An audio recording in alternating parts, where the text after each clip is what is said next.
Do you have any safety protocols on this bus? Yep, you got that. Great, yeah, that'll make all the difference. നിങ്ങൾക്ക് ചുറ്റുമുള്ള ലോകം ഒരു തീഗോളമായി മാറിയാൽ നിങ്ങൾ എന്തു ചെയ്യും? 22 കുട്ടികൾക്കും ആളിക്കത്തുന്ന തീക്കുമിടയിൽ നിങ്ങളും പിന്നെ ഈ മഞ്ഞ സ്കൂൾ ബസും മാത്രമായാൽ? ഈ വർഷം യുണൈറ്റഡ് 93 ക്യാപ്റ്റൻ ഫിലിപ്സ് തുടങ്ങിയ ചിത്രങ്ങളിലൂടെ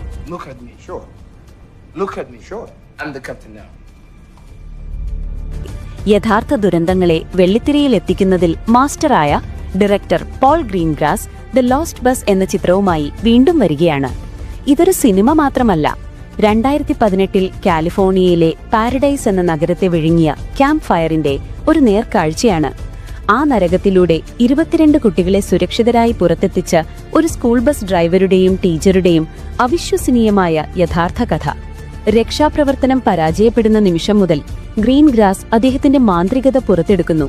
അദ്ദേഹം നിങ്ങളെ, ഓരോ പ്രേക്ഷകനെയും ആ ബസ്സിനുള്ളിൽ പൂട്ടിയിടുകയാണ്. ബസ് ഡ്രൈവർ കെവിൻ മക്കേയായി മാത്യു മെക്കോണഹയും ടീച്ചർ മേരി ലുഡ്വിഗായി അമേരിക്ക ഫെറേറയും ജീവിക്കുകയാണ്. ശ്വാസം മുട്ടിക്കുന്ന ആ ബസ് ചാരവും തീയും കൊണ്ട് പൊതിഞ്ഞ ഒരു ഉരുക്കുപെട്ടിയായി മാറുന്നു. ഈ സിനിമയുടെ ഏറ്റവും വലിയ വിജയം ഇതിലെ ഭയം കമ്പ്യൂട്ടർ നിർമ്മിത തീഗോളങ്ങളിൽ നിന്നല്ല വരുന്നതെന്നതാണ്. കട്ടപിടിച്ച പുകയിൽ നിന്നും അടഞ്ഞുപോയ റോഡിൽ നിന്നും അടുത്തു വരുന്ന തീയുടെ ശബ്ദത്തിൽ നിന്നുമാണ്. ഇത് നിങ്ങളെ ക്ഷീണിപ്പിക്കുന്ന എന്നാൽ ഒരിക്കലും മറക്കാനാവാത്ത ഒരു സർവൈവൽ ത്രില്ലർ അനുഭവമാണ്. മാത്യു മെക്കോണഹെ ഒരു സാധാരണക്കാരനായി അസാധാരണ സാഹചര്യങ്ങളിൽ പെട്ടുപോകുന്ന കെവിൻ മെക്കെ എന്ന കഥാപാത്രത്തിന് ജീവൻ നൽകുമ്പോൾ, അമേരിക്ക ഫെറേറ ഭയന്ന് വിറച്ച കുട്ടികൾക്ക് ധൈര്യം പകരുന്ന മേരി ലുഡ്വിഗായി തിളങ്ങുകയാണ്. തീർച്ചയായും സിനിമയ്ക്ക് അതിന്റേതായ ചില കുറവുകളുണ്ട്. തുടക്കത്തിലെ ചില സംഭാഷണങ്ങൾ ഒരു പകൽ സമയത്തെ സീരിയൽ പോലെ തോന്നിപ്പിച്ചു.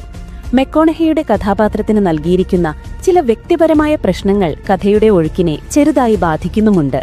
പക്ഷേ ഈ സിനിമയുടെ യഥാർത്ഥ വിജയം അത് മനുഷ്യരുടെ നഷ്ടങ്ങളിലും ഒരു ആപത്ഘട്ടത്തിൽ ഒരുമിച്ച് നിൽക്കുന്നതിന്റെ ശക്തിയിലും ശ്രദ്ധ കേന്ദ്രീകരിക്കുന്നിടത്താണ്. തിരക്കഥയ്ക്ക് തുടക്കത്തിൽ ചില പോരായ്മകളുണ്ടെങ്കിലും സിനിമയുടെ ടെക്നിക്കൽ പെർഫെക്ഷനും നെഞ്ചിടിപ്പേറ്റുന്ന അതിജീവനത്തിന്റെ യാത്രയും ഈ വർഷത്തെ ഏറ്റവും അവിസ്മരണീയമായ സിനിമാ അനുഭവമാക്കി ഇതിനെ മാറ്റുന്നു. അതിജീവനം എത്രത്തോളം പ്രയാസമേറിയതും അനിശ്ചിതത്വങ്ങൾ നിറഞ്ഞതും മനുഷ്യത്വപരവുമാണെന്ന് ഈ ചിത്രം നമ്മളെ ഓർമ്മിപ്പിക്കുന്നു. ഇത് തീർച്ചയായും കണ്ടിരിക്കേണ്ട ഒരു സിനിമയാണ്.